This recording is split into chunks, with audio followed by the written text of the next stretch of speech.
Man, what a time to be alive, huh? After a pretty big COVID-induced peripheral drought in spring and summer, we finally have a lot of really interesting things coming to market just in time for the holiday push. I almost feel like, as a guy who appreciates a good custom keyboard, I shouldn't like this board today as much as I do. Fnatic or Fnatic Gear have already released a couple peripherals that punch really hard for their price point. They had at one time sent out their mini streak. That's their TKL keyboard. It's not a bad board at all, just didn't do a lot to grab my attention. But this one definitely did. Today we're gonna look at the Streak 65, and like a lot of things we look at on the channel, it's not perfect, but it is unique, definitely has a certain charm to it, and in a move I really like, skips right over the 60% form factor to bring a 65% to the gaming market. We're gonna get into it.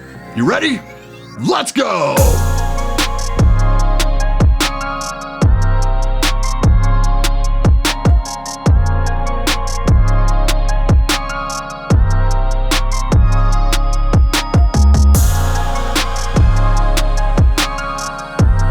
Yo, I'm Brian P. You're watching BadSeed Tech, and today we're checking out the Streak 65 low-profile 65% gaming keyboard from Fnatic. For transparency, they did send this out for review, but as you should know by now, doesn't affect my review in any way. Priced at $109.99 for the US market, the Streak 65 is shipping now for the US direct from Fnatic, and it's in pre-order in a lot of different layouts. First and foremost, this board makes no effort to be everything to everyone. It is very specific in its design. What it lacks in customization, it makes up for in its very specific application as a gaming keyboard. It's really small. Despite offering a 65% layout, it's a little under an inch longer than a Ducky 1-2 Mini in roughly the same depth. If you're new to all this, the 65% layout offers dedicated arrow keys that a 60% lacks, and it gives you an additional 4 keys in that far right column. Answering a question I still get a lot from newcomers when it comes to small form factor, yes, you still get access to your F key functionality. It's just a combination of holding down the function key and whatever number you're looking for. So you still get the functionality,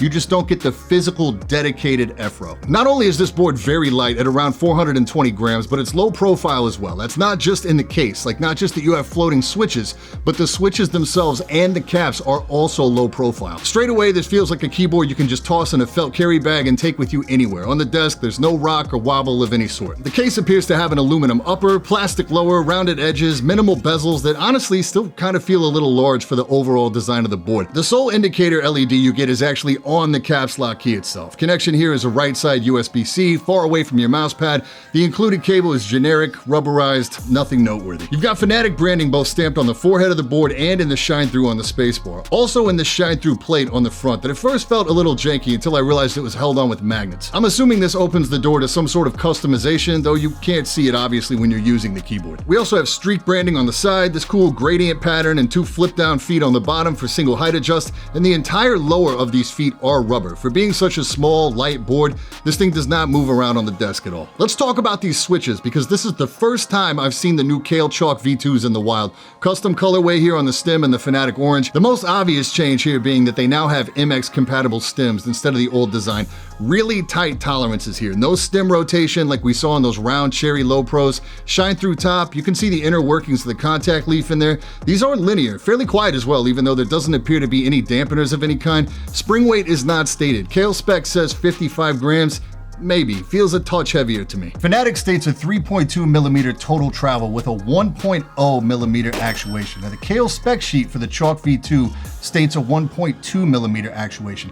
If these are indeed custom tuned and they have managed to achieve that at 1 millimeter, that would technically make these the fastest mechanical switch on the market. Nonetheless, they are very fast, but I never find myself miskeying or typoing, no spring or leaf ping to speak of.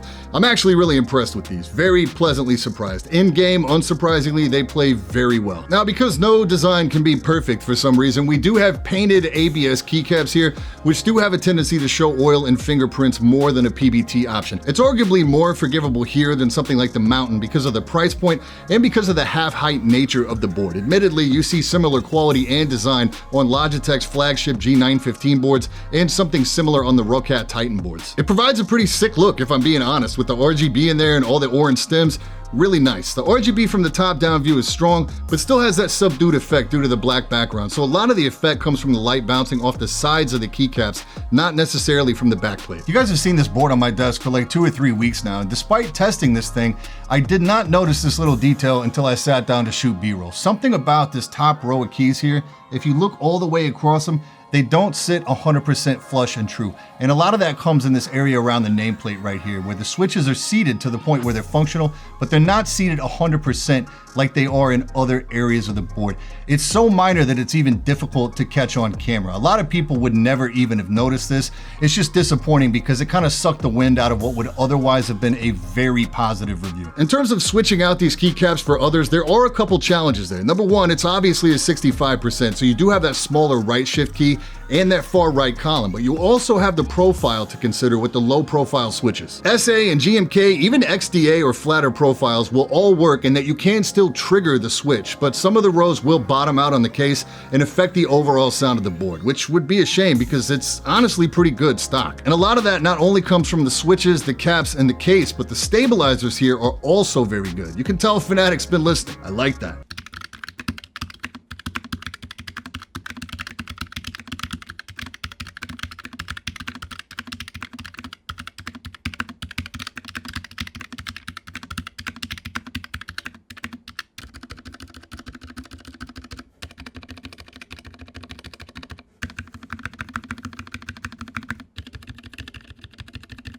So we have some sort of cherry clone stab also in the Fnatic orange. You can definitely tell these are lubed from the factory and they've been very generous here. We also see additional LEDs under the spacebar, kind of like we've seen in the most recent Ducky revisions. And we have this white PCB with the Fnatic branding peeking through. Really great attention to detail here. They do have new software as well. It's called Fnatic OP. Looks like it'll be a hub software for all their various peripherals. It's pretty basic at this point, like lighting controls and key rebinding with macro support.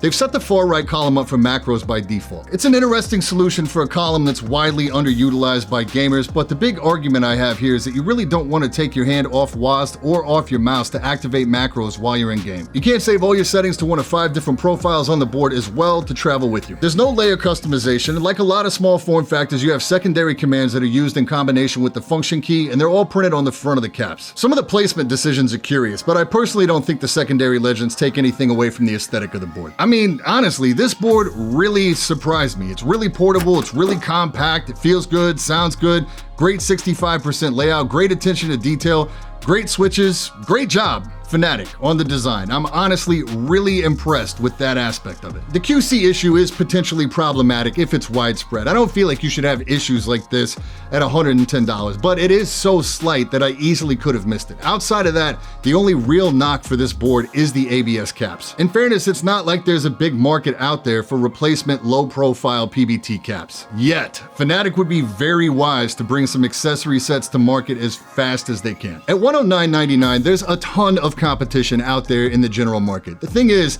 this being low profile and compact, this is a really specific product. You probably know right away if this is something that appeals to you in terms of visuals and layout. I'd like to see those QC issues tightened up 100%, and I'd love to see a PBT cap option available for this board. If they were able to make both those things happen, we would essentially have a perfect little low profile gaming keyboard here. These should be available right now on Fnatic's website and eventually on Amazon as well. Any questions, hit me in the comments or come find me on Twitter. And that's it for this time. I'm Brian P. Thanks so much for watching. Don't forget to hit that like button, hit that sub button, and until next time, stay up.